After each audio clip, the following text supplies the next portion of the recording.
guys, it's Sekaar, and today we're going to be going over my incredibly meta StamSorc build. This is as meta as it gets. It's an incredibly strong build with great damage, great healing, great tankiness. There's really not much ingenuity to this build. This is kind of what all the end game StamSorcs are running. So this kind of video is for all the people that just want to know that. It's not anything new. That's going to be on the next video. I'm going to go back and forth, guys, between meta builds and just fun builds. So guys, I don't really want to stick to one or the other, so we're just going to do a little bit of both. So guys, let's get started on this one. First things first, we're going to look at our character sheet. We're going to be an Imperial on our StamSorc. Imperial is just, in my opinion, best in slot because you get that reduced cost passive on all of your abilities.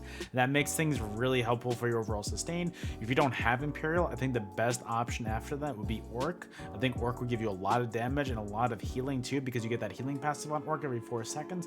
But overall, if you have it, I would definitely recommend going Imperial. Also moving on, we're going to have 31 points into health and 33 points into stam to give us a max magic pool of 15.3k, a max health pool of 34.8k, and a max stam pool of 22.5k. Our Mundus is going to be the Warrior to increase our weapon damage as much as possible. We're also going to be using Jewels of Mizrael. This is going to increase our stam and magic recovery by 315. This is going to increase our max health by 3,400 as well. Then also, as always, Vampire Stage 3 helps your overall tankiness. The lower health you are, the less damage you take. Moving on to our gear, our monster set is going to be Sekaar. Sekaar is incredibly strong for your overall damage. What it does is the 1 piece gives you max stam. The 2 piece is when you deal damage with a melee heavy attack, you spew a cone of corruption, dealing almost 7,000 disease damage to enemies over 4 seconds. And that damage can be increased by 10% for each negative effect the enemy has. And we are honestly just stacking so many different negative abilities on people. So it is really helpful for your overall damage. We'll get into that a little bit later on and just count towards the end of this video about how many status effects that we put on enemies to really buff our Sekaar. So overall, we're going to be using a heavy Sekaar helmet in reinforced and a medium shoulder in well fitted. Our only 5-piece on this setup is going to be Dragon's Appetite. We're going to be using a heavy reinforced chest piece. Dragon's Appetite is a line of weapon and spell damage, 2 lines of stem recovery, and then the 5-piece is increases your damage done to bleeding enemies by 217, and then dealing non-bleeding damage is going to give you a stack of Dragon's Appetite, and once you get that to 10 stacks of that, you're going to heal for almost 10,000 health. So that is insane for your overall healing, and that's going to increase as it goes, as you're into combat more, because we're gonna have depth dealers on this build, so this is based off of your max magic or stam, so it's just gonna be even higher. So it's awesome for your overall damage and healing. And then our hands are going to be medium Dragon's Appetite in impen as well.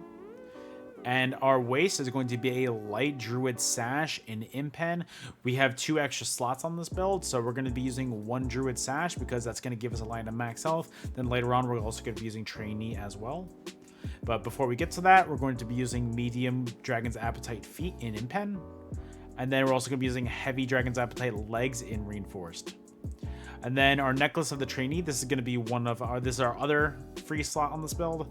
The reason why we're doing this is because trainee 1 piece gives you an extra line of max health by 1,400. We'll also be using the Bloodthirsty trait on it with a weapon and spell damage enchantment on it. And then Death Dealer's Fate, this is going to be our mythic on this build. It's going to be in the Bloodthirsty trait with a weapon and spell damage enchantment on it. And on top of that, so what Death Dealers does is basically while you're in combat, you're going to gain a stack of Escalating Fate, whatever it's called. And basically when you're at max stats, your max stacks, you're going to be getting an increased amount of max health, stam, and magic. And so I'm just bringing up my calculator on my phone real quick. So we can get 30 stacks max, so 30 times 88, because it increases, each stack is going to increase your magic, stam, and health by 88. So at max stats, you're going to be sitting at an extra 2,640 of each of your 3 resources. So that makes you super tanky for your overall health. It makes you chunky. I think you get to about 37k health on this build, which is insane. And then your max stam gets a little bit higher as well, so that Death Dealer is going to be helping your Dragon's Appetite proc for a better heal. Overall, it's awesome, amazing, and definitely use this on this build. And then also Dragon's Appetite is going to be our other ring in the Infused trait with a weapon and spell damage enchantment on it. What we're going to use on our weapons is going to be our main hand is going to be a Master's Perfected Mace in Nirnhone with a Disease enchantment on it, and our offhand is going to be Master's Perfected Mace in the Sharpen trait with a Poison damage enchantment on it. Make sure you're using Disease and Poison damage. It's definitely helpful for your damage overall. I'll get to that in a second, because our back bar is going to be a Vatashron's Perfected Ice Staff in defending with an increased weapon and spell damage enchantment on it. This is going to increase your overall damage by a lot. This is going to cast a tether between you and your enemies. So it's going to do damage every second for 10 seconds. And it just increases your overall damage so much. It's great. You have so much dot pressure on this build that it's phenomenal. And this really helps out a lot. Also, I forgot to say what the Master's Perfected Maces does. The Perfected line gives you a lot of crit chance. So if you don't have the perfected version, use the regular version for now, but I would definitely recommend grinding it up, because this set is incredibly meta and you can use it on a lot of different setups, and I would just definitely recommend just grinding it out. But the other two piece gives you an extra 1635 damage to your twin slash abilities, so that's great for your overall damage as well. And then moving on to our skills, we're going to be using as our main spammable, it's going to be Rending Slashes. This is going to be what's proccing a bunch of different abilities on your build. This is going to be what's buffed by your Master's Dual Wield. And then also on top of this, you're going to be making your enemies bleed, and that's also going to make your Dragon's Appetite begin to proc. So you hit this on your enemies, and then any damage you do afterwards is going to proc stacks of, what is it, Dragon's Appetite? So after you just start doing this and you're just in the middle of just fighting somebody, you're just going to get your stacks of Dragon's Appetite. You're just going to be able to heal very often after this. So it's great. Make sure your enemies always have this ability on them, because it's also going to give you the Hemorrhaging status effect. So that's another status effect to put on your enemies to buff your Marisalok as well. Guys, trust me, this build is so cohesive and it's great. It's awesome. Moving on, we're also going to be using Camo Hunter. This is going to just give you a major Savagery and Prophecy. So this is going to increase your weapon spell crit by 2,600. Also, Crystal Weapon. This is going to be a nice ability to combo with your other ones. It's a great way to combo your Rending Slashes. So activating this is going to make your next light or heavy attack do an additional 7,300 physical damage. And that's before we're even buffed up. So that's some nice damage. So that's awesome. If you combine that, if you like hit Crystal Weapon and then do light attack rending real quick, that's a bunch of extra damage. That's awesome. And then Streak. This is going to be a great ability for multiple reasons. One, it's a great way to CC somebody because you just go right over them. It's non-blockable. It's awesome. Also, this is a great way to engage into a fight and disengage. So this ability, definitely recommend using this more of as well, because this is going to be your only CC on this build. Then we're also going to be using Whirling Blades. This is going to be our execute on this build. So when your enemies are at low health, hit this when you're over them, and it's a great way to just secure that kill. And then Thriving Chaos is going to be our ultimate on this build. So this is going to be a nice little 8-second bleed that you put on your enemies, and then each enemy hit is going to increase the damage jump by 6%. So it's awesome. Try to line this up when you're fighting multiple people, and this is going to be a great way to just get your burst damage down. And honestly, when you have all of your damage abilities on them, and then you hit this on them, that is so much dot pressure. It's unbelievable. And you're also healing for 61% of the damage done. So that's awesome too. You're just healing, you're doing damage. That build's awesome. I love it. Back bar, we're going to be using Crit Surge as our source of major brutality and sorcery, so this is going to increase our weapon and spell damage by 20%. Also on top of that, dealing critical damage is going to heal you for 4,000 health, and that can happen once every second, so that's awesome for your overall healing as well. And make sure you're just dotting your enemies up, because then your Crit Surge is just going to take over midway through the fight, and you're just going to be able to heal so much. It's awesome. I know I say that all the time, but it's awesome.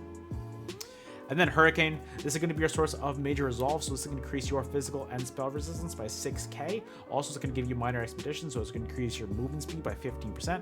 And then on top of that, you're going to have a nice little AoE around you. It's not the most amount of damage, but on top of that, if you think about it, Hurricane can crit. Like all of those, like that little AoE around you, it can crit. So that's going to be what's proccing your Crit Surge a decent amount of the time. You know, it doesn't do the most damage. But on top of that, when your enemies are bleeding, your Dragon's Appetite is going to buff the damage of that by 217 as well. So don't sleep on it. It's a great ability. And it has so many different layers to it. And I just really think that Hurricane is just such a slept-on skill. People don't really put it into perspective, like how much damage it actually does. It's awesome. And then Resolving Vigor, this is going to be your nice little 5-second heal over time. On top of that, you're also going to get Minor Resolve, so this is going to increase your physical and spell resistance by 3k for 20 seconds. And then Dark Deal, this is going to be a nice little burst heal for you and a great way to keep your sustain up as much as possible, because this is going to sacrifice magic and you're going to get a bunch of health back and also stand back as well. So definitely make sure you're using this. It can be interrupted, so kind of get into the habit of using this ability after you get CC'd, because it can't be interrupted if you already CC'd. So try and get into the habit of doing that. Then on top of that, you're also going to get Minor Berserk and Minor Force after doing this for 10 seconds as well. So it's going to increase your damage done by 5% and your critical damage by 10%. So that amount of damage that you get just from using this as well, make sure that you're using this in the middle of the fight too, because this is going to increase your damage so much. And then on top of that, we're also going to be using Ellie Susceptibility. So this is going to place Major Breach on your enemies. And then, so that's going to reduce their physical and spell resistance by 6k. Then on top of that, your enemies are going to be afflicted with the Burning, Chilled, and Concussion status effects every 7.5 seconds. So I said that we would get to it. So your Marisalak is going to be buffed by 10% per each negative effect that you have on the enemy. So Ellie's Susceptibility adds 3 status effects right there, right? Then moving back to our gear. Actually, before we do that, I'm sorry. Rending Slashes, that's going to be the hemorrhaging status effect. So that's 4, right? So that's 40%. And then also on our Master's Maces, we're going to be using Disease and Poison. So that's 6. So your damage on Marisalak is going to be increased by 60% at minimum whenever you're just in the middle of a fight and you have all of your status effects on them at all times. So that's awesome for your overall damage. Make sure you always keep that in mind when you're fighting people, because people sleep on that Marisalak damage, and bro, don't do that. Don't do that. Also, our last ultimate is going to be Summon Charge Atro. This is going to be a nice little just friend that you put down in the middle of a fight, and I use this so often in a fight. It is crazy how many times this ability has saved me. It's a nice little damage ability to put out in a little AoE every 3 seconds, and people really don't expect the amount of damage to come from this thing. It is insane, the amount of damage that this thing outputs. And on top of that, you're also going to be getting a nice little kind of line of sight as well, because if you're just struggling in the middle of open field, you drop that down, you line of sight around it, and enemies aren't going to be able to target you as well. They still will be able to, but it's just a great way to kind of take a little bit of pressure off you. But overall, that damage is insane from that, trust me guys. And then finally, our champion points. Our blue slottables are going to be Force of Nature, Ironclad, Master at Arms, Untamed Aggression. And our red slottables are going to be Pain's Refuge, Sustained by Suffering, Survival Instincts, and Celerity.